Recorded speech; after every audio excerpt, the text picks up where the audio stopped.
And we came up with 3 different concepts that could explain this, why don't we thrive? So the first is the rhetoric-reality gap, core versus acquired values, and expectation-reality gap.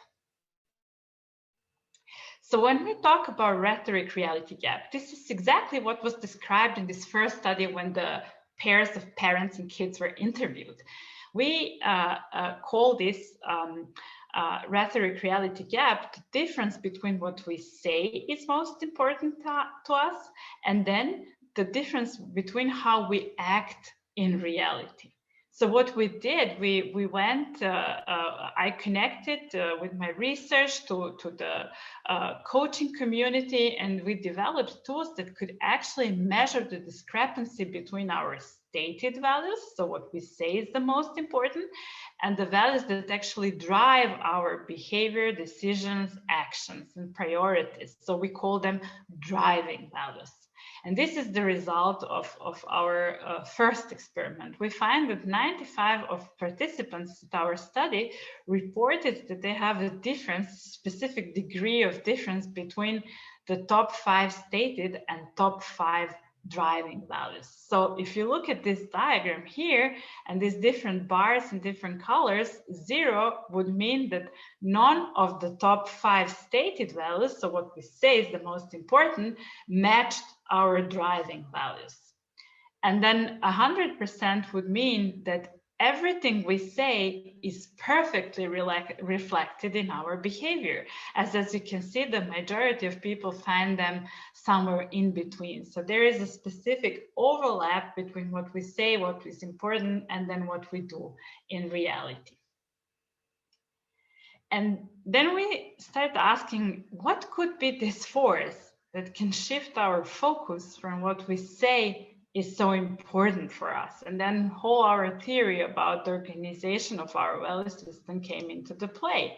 We discovered that we have 2 different sets of values, of which one is strongly supported by various social factors. And this is how we like to visually represent them. The first group of values would be our core values, our innate and inherent values, which are then surrounded by layers of what we call acquired values.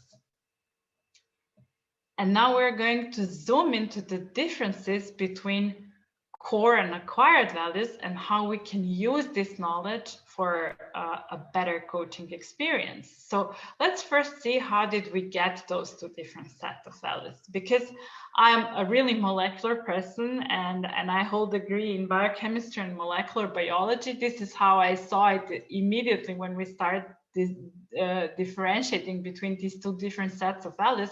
I could say core values are sort of our psychological DNA. This is what we are. We are born with this, as we are born with our physical DNA, which then determines the different characteristics of how we look and how flexible our joints are and so on. Our psychological DNA would be a profile of how we go about satisfying our 3 basic psychological needs. And if you here imagine those, instead of genes for eye color or height or whatever, as your psychological genes, what do you need to feel connected?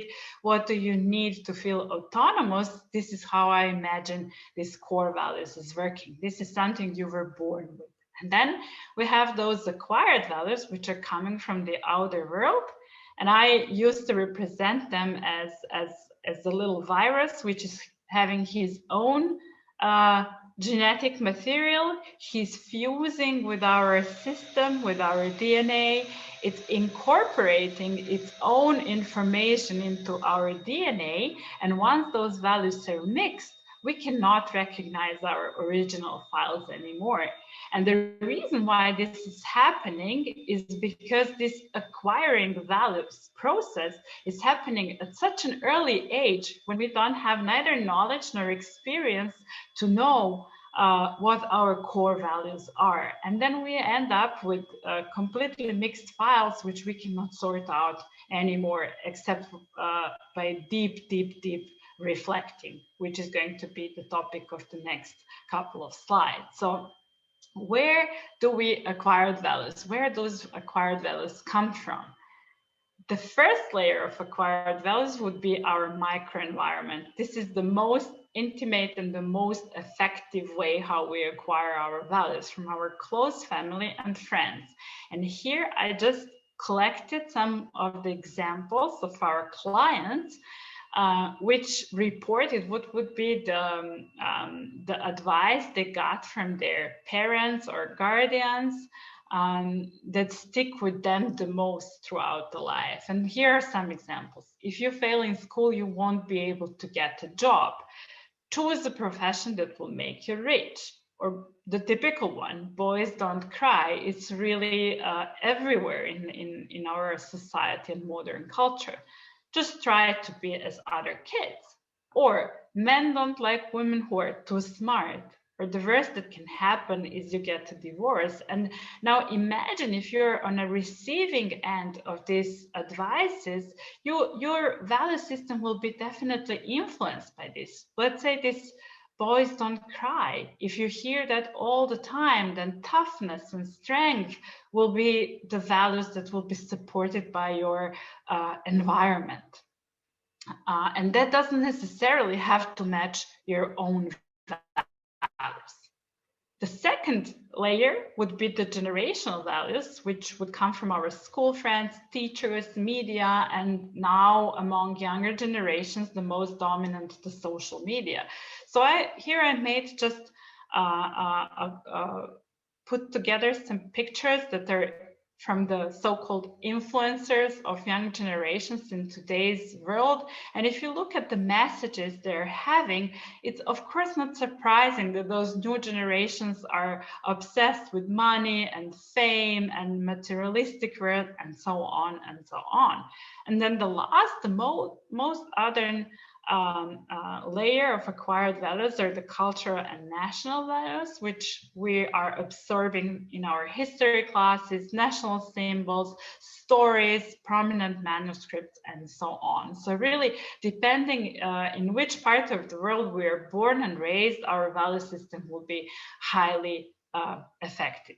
And now, one thing that I really want you to remember and understand is that those acquired values start with really good intentions. So our microenvironment, our family and close friends, they definitely want to protect us.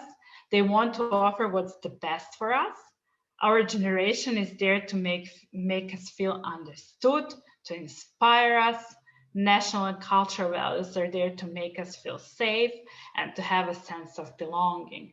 But they can cause different problems. They can create conflicts. For example, if you encounter a person from different generation or a different culture, there are well-documented conflicts. They could be misunderstood. They could be completely misleading. They could be out of date. But the most important and the most detrimental effect that they can have is that they can detach people from their true selves. Because if we focus too much on our acquired values, just by the fact that we have only 24 hours in a day will make us spend less time and energy on what truly matters to us, on our core values.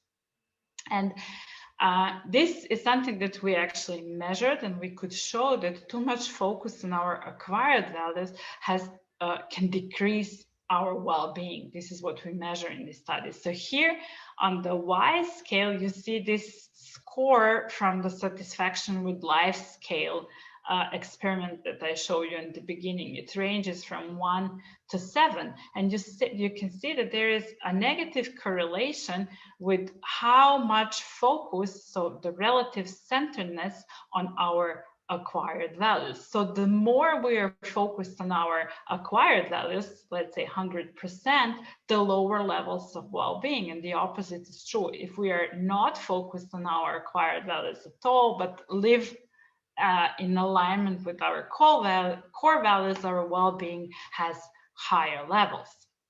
And I like to represent that, go back again to the tree of life and present what does this mean. So if our behaviors align with our core values and help us satisfy our basic needs, we are thriving, we are bearing apples. But if our behaviors predominantly support our acquired values, we might satisfy some of our basic needs. We might feel competent for moments. We might create some relationships, but we won't have this rich feeling of deep satisfaction and fulfillment, and overall our well-being will suffer.